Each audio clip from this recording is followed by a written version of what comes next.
You know how Germans love to overcomplicate things, right? Like their Tiger tanks, almost absolute war machines, but so complicated they spend more time broken down than actually fighting. Well, turns out they even managed to overcomplicate their toilets on submarines. Yes, toilets. It's 1945. The war is basically over. Germany is losing, but they're still sending their U-boats to patrol the seas. One of those was brand new U-boat 1206, high-tech and equipped with the most German toilet ever. Now, back in the days, the U-boats used to be kicking ass. In the early years of the war, German submarines were terrorizing the Atlantic. They called it the Battle of Atlantic, and for a while, the U-boats were winning. In the period from 1941 to 1942, they were sinking Allied shipping at insane rates. More than a quarter of all merchant ships crossing the Atlantic never made it.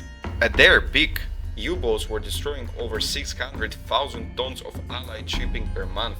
That's thousands of ships.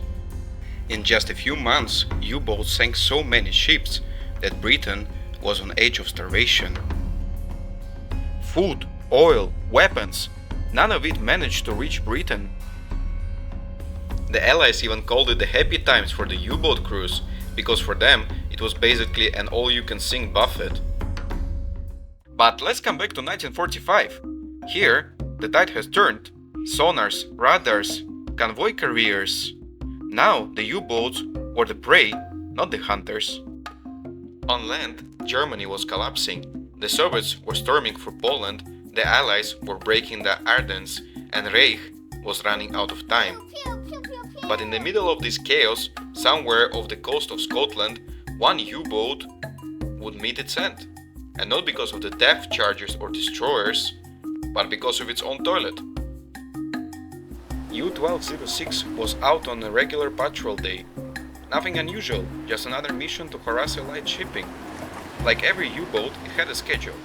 Spend some time on the surface to recharge batteries, then dive deep to avoid detection. Down below, everyone was sticking to the routine. The crew checked the torpedoes, making sure everything was ready.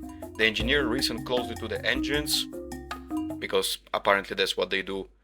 Everything was running like clockwork, and then the captain decided to use the toilet. Alright, picture this. A normal toilet. Flush, wait, done. Now, imagine one with valves, pumps, seals, cross connections. Basically, you need an engineer's manual just to take a dump. On a submarine, where mishandle this one knob can get you in real trouble. It's April 14, 1945, when things just went wrong.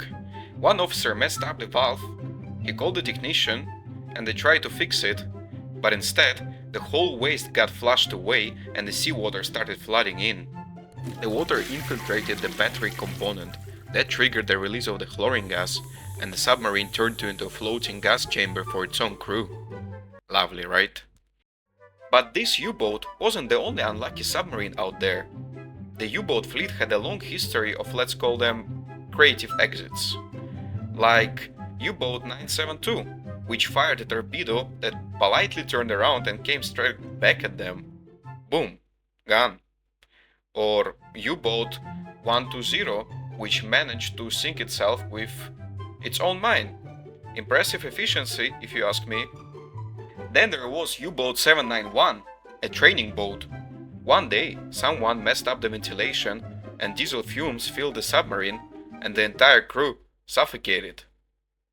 And U-boat 56, back in 1939, they nearly drowned just because someone forgot to fully close the hatch before diving. So yeah, turns out sometimes the deadliest enemy of a U-boat was the U-boat itself. In some sense, U-1206 was actually lucky. At least they managed to reach the surface, where the U-boat became vulnerable. Shortly, British aircraft spotted it and bombed. U-1206 had to be scuttled by its own crew. Some died, some got captured. The toilet won. And among the captured ones was the captain of the submarine, Karl Adolf Schett.